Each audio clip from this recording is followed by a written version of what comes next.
March 6, 1942. Liverpool Docks, England. The thin drizzle typical of a British winter fell upon the moorings as Commodore Sir Reginald Plunkett Earl Drax watched, with a mixture of pity and irritation, the first American cargo vessels tie up along the Mersey.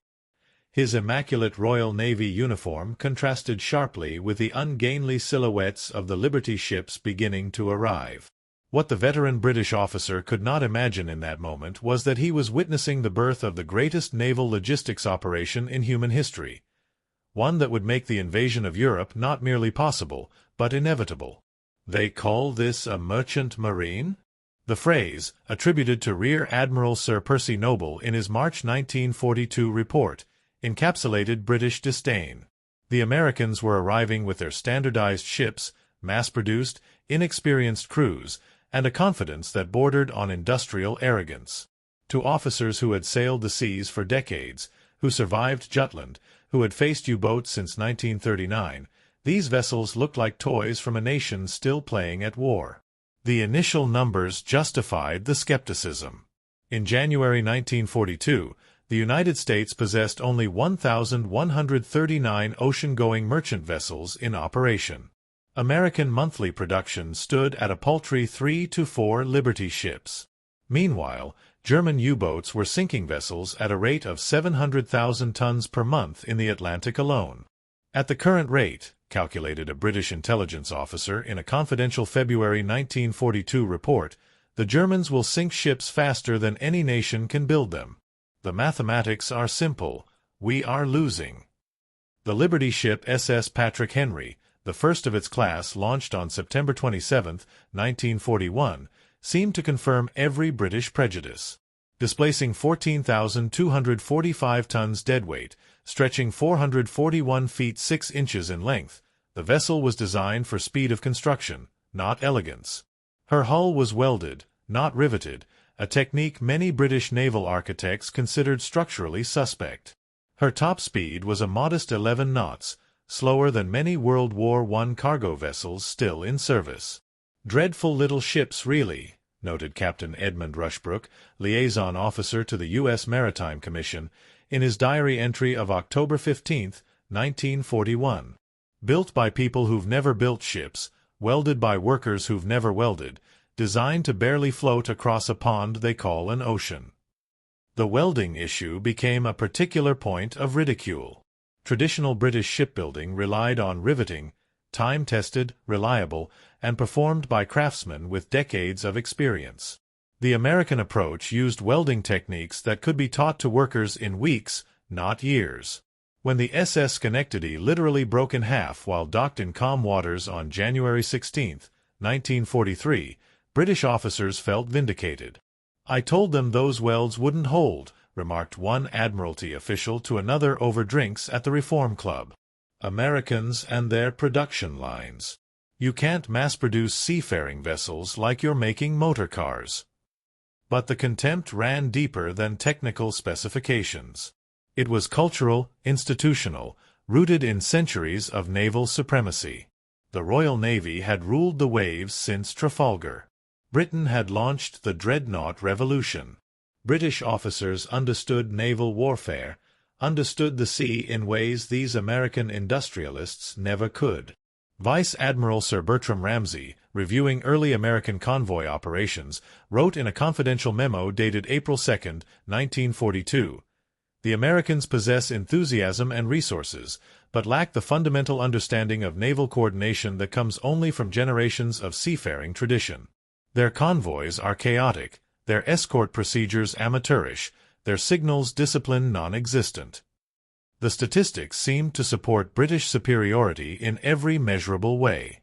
The Royal Navy operated 15 battleships, 7 aircraft carriers, 62 cruisers, 257 destroyers, and 131 submarines as of January 1942. British naval officers had centuries of institutional knowledge. The Admiralty's Western Approaches Command, under Admiral Sir Max Horton, had developed sophisticated anti-submarine tactics, convoy routing systems, and coordination protocols refined through 3 years of brutal warfare. By contrast, American convoy operations in early 1942 were disasters. The U.S. Navy, inexplicably, refused to implement proper convoy systems along the eastern seaboard. German U-boats had a field day during Operation Drumbeat, the second happy time, sinking 609 ships totaling 3.1 million tons between January and August 1942, many within sight of American beaches. Captain Lieutenant Reinhard Hartigen, commanding U-123, later recalled, "It was so easy, we called it the American turkey shoot." Ships sailed alone, fully lit at night, silhouetted against the glow of coastal cities. It was almost unsporting. British officers watched this carnage with grim satisfaction mixed with frustration. "If they won't listen about basic convoy discipline," Admiral Noble remarked to his staff in May 1942, "how can we possibly trust them with the massive coordination an invasion will require?" The question seemed rhetorical. The answer seemed obvious. They couldn't. The American plan for cross-channel invasion seemed equally fantastical. General George C. Marshall and Admiral Ernest J. King were proposing Operation Sledgehammer for 1942, then Operation Roundup for 1943, ambitious plans to land substantial forces in France. British planners, scarred by Dunkirk and the Dieppe raid disaster of August 19, 1942, considered such proposals suicidal. "The Americans think war is like their assembly lines," noted Field Marshal Alan Brooke, Chief of the Imperial General Staff, in his diary entry of July 22, 1942. "You simply produce enough material, ship it across, and overwhelm the enemy with numbers. They have no conception of the complexity, the coordination required, the thousand details that must align perfectly." The numbers the Americans were proposing seemed to belong in fantasy novels, not military planning documents. To invade France would require landing at least 150,000 men in the first wave, with supplies and reinforcements for millions more to follow.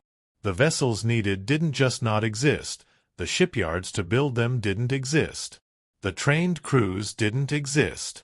The coordination between navies didn't exist. Mathematically impossible, concluded a British Admiralty study from November 1942, examining the logistics of a 1943 invasion. Even if America devoted every shipyard to military production, even if they suffered no losses to U-boats, they simply cannot build sufficient tonnage in time. In the officers' mess at Portsmouth Naval Base, the jokes about American naval incompetence became routine entertainment. "How many Americans does it take to organize a convoy?"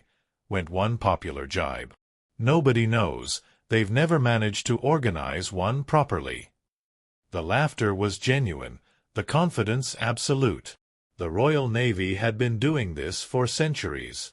The Americans were amateurs with deep pockets, nothing more.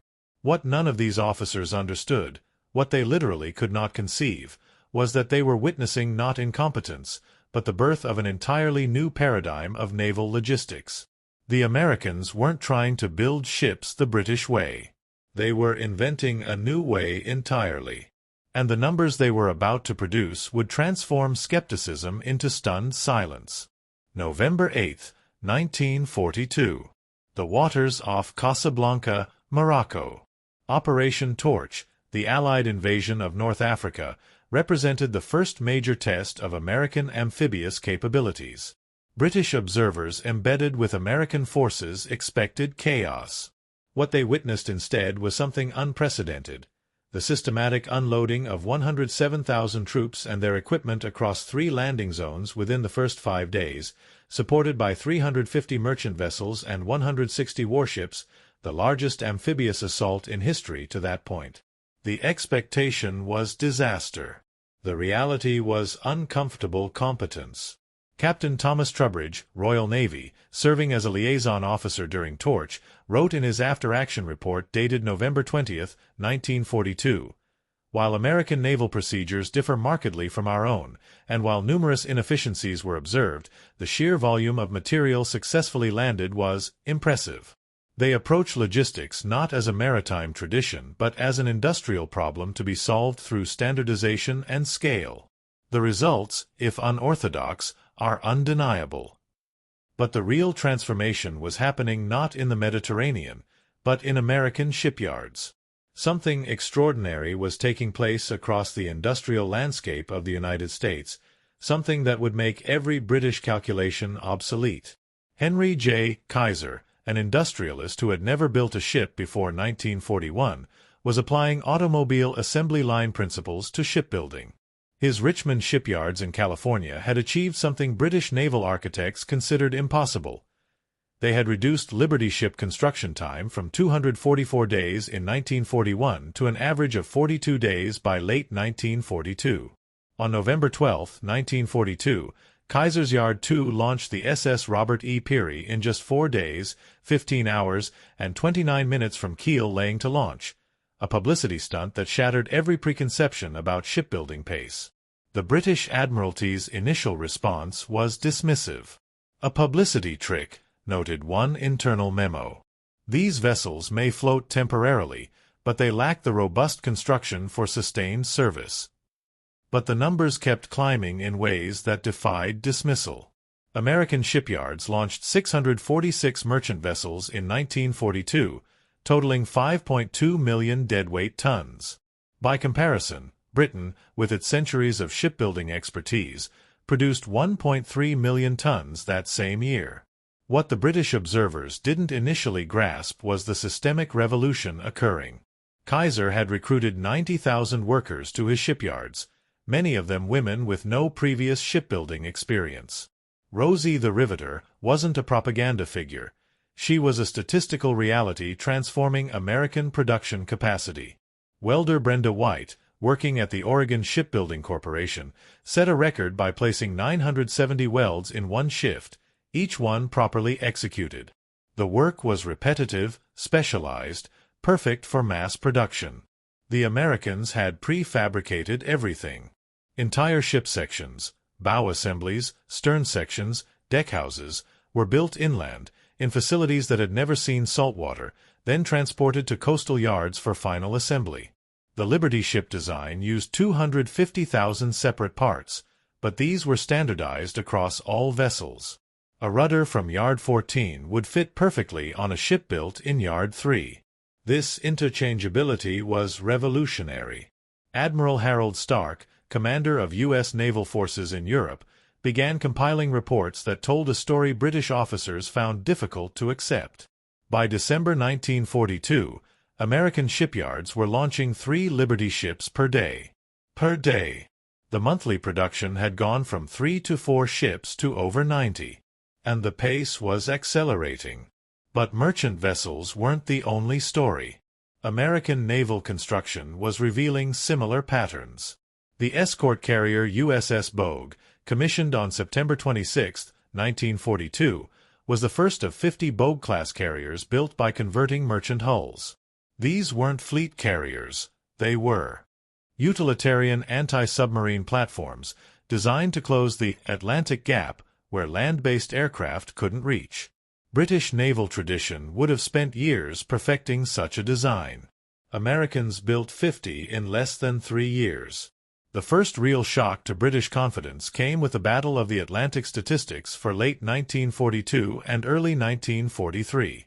Despite catastrophic losses, the Allies lost 1,664 ships totaling 7.8 million tons in 1942. The total Allied merchant tonnage had actually increased by 500,000 tons.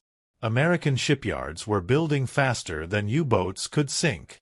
The impossible mathematics was becoming possible. Commander Peter Gretton, Royal Navy, one of the most successful convoy escort commanders, encountered his first major American-escorted convoy in January 1943. His report, filed January 28, reflected grudging respect. While American escort procedures remain less refined than Royal Navy standards, their material advantages are becoming apparent.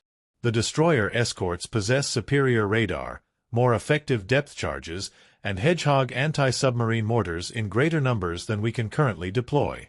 Their communications equipment, while operated with less precision than ours, exists in such abundance that redundancy compensates for inexperience. The Hedgehog weapon system exemplified American production philosophy.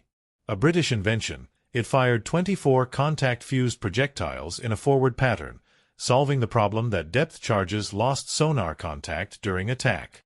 The British invented it. The Americans produced it by the thousands. By March 1943, virtually every American escort vessel carried Hedgehogs, while Royal Navy ships waited months for installation. The statistics were beginning to tell a story that made British planners uncomfortable. American destroyer production in 1942, 128 vessels. British destroyer production, 32. American submarine production, 60. British, 36. In every category of naval construction, American output was approaching 3 to 5 times British levels, and the gap was widening. But the most significant moment of realization came not in combat, but in a conference room. On January 14, 1943, at the Casablanca Conference, American planners presented updated figures for Operation Bolero, the buildup of forces in Britain for eventual invasion. The numbers seemed absurd. The plan called for transporting 1 million American troops to Britain in 1943, with all their equipment, supplies, and supporting infrastructure. British logistics officers ran the calculations and found them impossible. The shipping simply didn't exist. Air Marshal Sir Arthur Tedder stated flatly, "The tonnage requirements exceed available Allied shipping by a factor of 2. Either the Americans are engaging in wishful thinking, or they possess vessels we don't know about." It turned out to be the latter. What British planners hadn't fully grasped was that American production was no longer linear, it was exponential. March 1943 production, 140 merchant vessels totaling 1.4 million tons. That was more tonnage in 1 month than Britain produced in all of 1942. And April would be higher. And May higher still. The SS Robert C. Tuttle was launched on July 7, 1943, from the California Shipbuilding Corporation, the 1,000th Liberty ship. It had taken 18 months to build the first 500. The second 500 took just 6 months. The production curve wasn't just increasing, it was becoming vertical. Convoy on 202, departing Liverpool on September 14, 1943, demonstrated the transformation in stark visual terms. Of the 53 merchant vessels in the convoy, 49 were American-built, most less than 6 months old. The 8 escort vessels included 5 American destroyer escorts equipped with the latest radar and weapons systems.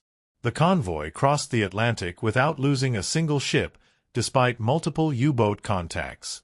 Commander Donald McIntyre, Royal Navy, escorting the convoy, noted in his log, "The Americans have achieved through industrial capacity what we sought through tactical refinement. Both approaches prove effective. Theirs, however, scales infinitely." But perhaps the most telling moment came in October 1943, when the first concrete statistics for Operation Overlord, the cross-channel invasion, were compiled. The plan required 5,000 vessels of various types for the initial assault, with capacity to transport and supply armies numbering in the millions over subsequent months. British planners had spent a year trying to determine where such vessels would come from. The American answer was simple: we're building them. Admiral Ramsey, now designated Allied Naval Commander for Overlord, reviewed American production schedules with his staff on October 22, 1943. The numbers were staggering. Current American merchant fleet, 17.5 million deadweight tons, up from 8.9 million just 12 months prior. Projected fleet size by June 1944, 29 million tons. That meant America would add more shipping capacity in 1944 than the entire Royal Navy's merchant fleet accumulated over 3 centuries. "Gentlemen," Ramsey told his senior officers at a planning meeting on November 3, 1943, "I believe we may have been operating under incorrect assumptions about American capabilities. The invasion may not be limited by shipping capacity as we feared. It may be limited only by how many men we can train and how much equipment we can produce. The shipping will be there." The skepticism was not yet gone. Centuries of naval tradition don't evaporate in months, but cracks were forming in British confidence. The Americans weren't just catching up. They were transforming what naval logistics meant. And the full scale of that transformation was about to be revealed in the grey waters of the English Channel. June 5, 1944. Southwick House, Portsmouth, England. General Dwight D. Eisenhower stared at weather charts and made the decision that would define a generation. "Okay, we'll go." Operation Overlord, the invasion of Fortress Europe, was scheduled for the following dawn. Outside, stretching across every harbor, river mouth, and anchorage in southern England, lay the largest armada ever assembled in human history. Admiral Ramsay stood at the window of the operations room, looking out over Portsmouth Harbor. What he saw defied description, defied precedent, defied everything his 43 years of naval service had taught him about what was possible. The harbor wasn't just full of ships. It was carpeted with them. The water was invisible beneath hulls. And this was just one port among dozens. The numbers, compiled meticulously by Ramsay's staff, told a story that even now, seeing it with his own eyes, seemed impossible. 6,939 vessels. Nearly 7,000 ships of every conceivable type, organized into a ballet of steel that would transport, protect, and supply the greatest amphibious invasion in history. Of those vessels, 4,126 were landing craft of various designs. 1,213 were warships providing escort and fire support. 736 were ancillary vessels, tugs, repair ships, salvage vessels. And 864 were merchant vessels, the backbone of the logistical tale. But the raw count barely captured the reality. Ramsay's logs, maintained with meticulous detail, recorded what British observers were seeing across the southern coast. In Portland Harbor alone, 517 vessels. At Southampton, 489. Plymouth, 312. Along the Solent, 743. At every creek, every inlet, every stretch of calm water, ships pressed gunwale to gunwale. Captain Stephen Rosekill, official Royal Navy historian, would later write, "To one viewing the assembly from shore, the effect was of a solid floor of grey steel extending to the horizon." And here was the extraordinary reality. Of those nearly 7,000 vessels, more than 79%, over 5,500 ships, had been built in American shipyards since January 1942. Most hadn't existed 30 months earlier. Some hadn't existed 30 weeks earlier. The LST, landing ship, tank, exemplified American production philosophy at its most audacious. The design was essentially British, developed after the Dieppe disaster proved that capturing a port intact was nearly impossible. You had to bring your own port, land heavy equipment directly on beaches. The LST could carry 20 Sherman tanks or 60 vehicles, had a shallow draft allowing beach landing, and could discharge cargo through massive bow doors. It was 328 feet long, displaced 4,080 tons fully loaded, and required 117 crew members. Britain laid down 3 LSTs in 1942. America laid down 1,051 between 1942 and 1944. By D-Day, 236 LSTs were assigned to Operation Neptune, the naval component of Overlord. Every single one was American-built. Some were so new their paint was barely dry. LST-47 was commissioned on May 30, 1944, just 6 days before the invasion, and participated in the initial assault. The transformation in British attitude was captured in a moment aboard HMS Scylla, Admiral Philip Vian's flagship, on the evening of June 5. Commander Peter Scott, son of the Antarctic explorer, stood on deck watching the assembly. He later recalled, "A year ago, I would have bet my career that such an armada was impossible. 2 years ago, I would have called anyone suggesting it mad. Now here it was, not a plan or a dream, but floating reality made of welded American steel. I felt simultaneously proud to be part of it and humbled by what our allies had achieved." The invasion proceeded with a precision that would have seemed impossible to the officers who mocked American convoy discipline in 1942. The naval plan divided the invasion into 5 beaches: Utah, Omaha, Gold, Juneau, Sword, with specific naval task forces assigned to each. Force U, Utah 865 vessels.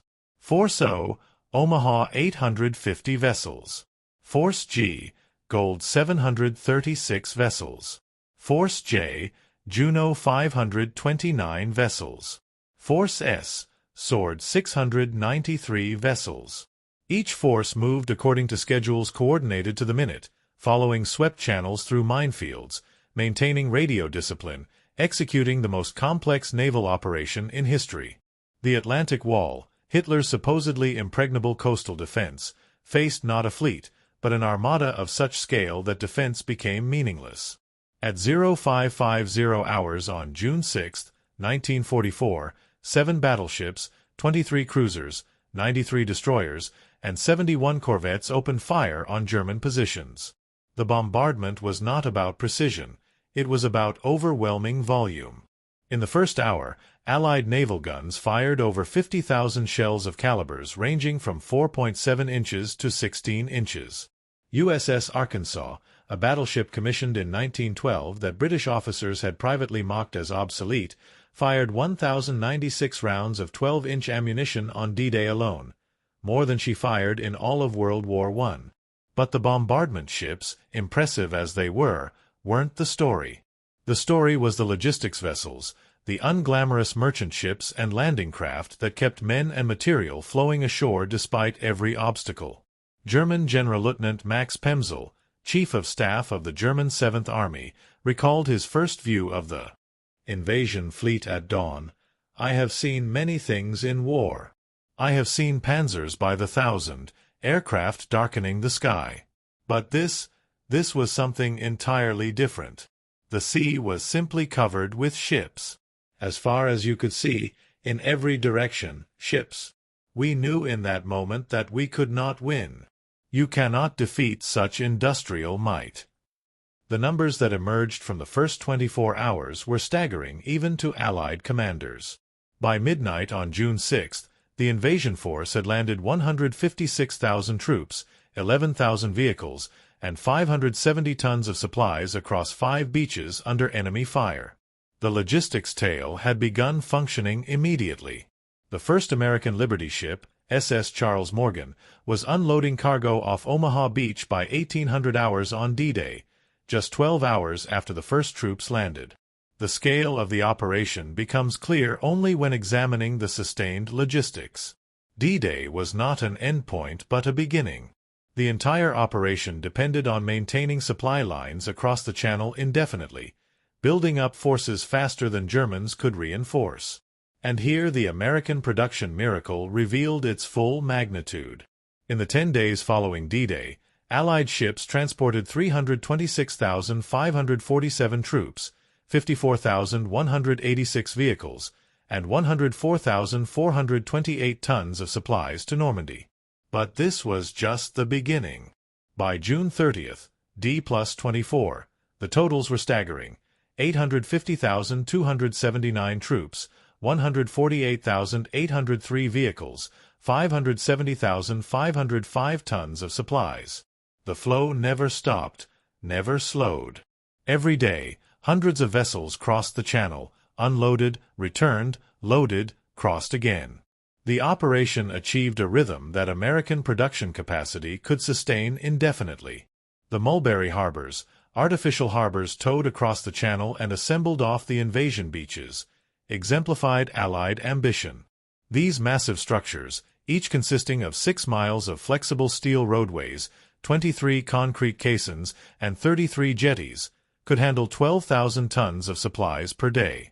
They were essentially portable ports, allowing sustained logistics without capturing a French harbor. Mulberry A, serving American beaches, was destroyed by a storm on June 19. It didn't matter. American landing craft adapted, beaching directly and maintaining supply flow. The contrast with earlier amphibious operations was stark. At Anzio in January 1944, just 5 months before Normandy, Allied forces landed 36,000 troops and 3,000 vehicles in the first day, considered a remarkable achievement. Normandy was 4 times larger on day 1, and the scale kept increasing. By D+30, over 1 million troops were ashore in France. The logistics operation had transported more personnel and equipment in 1 month than the entire British expeditionary force that fought in France in 1940. German commanders watching this deluge felt their strategic situation collapse in real time. Field Marshal Erwin Rommel, commanding German forces in Normandy, wrote to his wife on June 27, "The enemy's command of the sea is complete. They bring ashore whatever they desire, whenever they desire it. We destroy 10 of their tanks, they land 50 more. We sink 5 of their ships, 100 take their place. It is not warfare, it is industrial annihilation." The naval gunfire support demonstrated similar overwhelming capacity.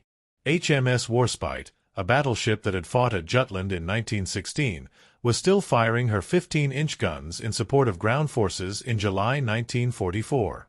But she was joined by 6 American battleships, 3 of them, USS Nevada, USS Texas, and USS Arkansas, veterans of Pearl Harbor, now exacting revenge. These ships didn't just provide fire support. They functioned as mobile artillery batteries, firing thousands of shells in sustained bombardments that obliterated German strongpoints. The scale of naval aviation support was equally overwhelming. The escort carriers that British officers had dismissed as expedient compromises now dominated the skies over the invasion fleet.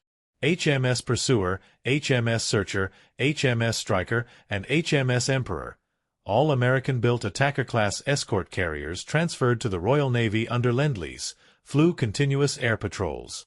These Woolworth carriers, as the Royal Navy initially dubbed them dismissively, flew 523 sorties in the first 3 days of the invasion, achieving complete air superiority over the beachhead. By July 1, 1944, the transformation of British attitude was complete. A Royal Navy Operations Assessment, classified Most Secret and filed on July 4, concluded American industrial capacity has proven to be the decisive factor in Operation Neptune. The provision of over 5,000 vessels of American construction, many of recent vintage, made possible an operation that would otherwise have been impossible. British naval expertise in planning and execution has been essential, but without American production capacity, such expertise would have had no platform for application. Admiral Cunningham, First Sea Lord, was more blunt in his personal correspondence to Admiral King, his American counterpart, dated July 10. "You chaps have made a mockery of every calculation we made about shipping availability. I spent 2 years arguing that invasion wasn't possible before 1945 because the ships didn't exist. You went ahead and built them. I don't know whether to be embarrassed or impressed. I'll settle for both." The joke that had circulated in Portsmouth officers' mess in 1942, "How many Americans does it take to organize a convoy?" had been answered definitively. The answer was, enough to fill the entire English Channel with steel, land 1 million men in France, and make the impossible routine.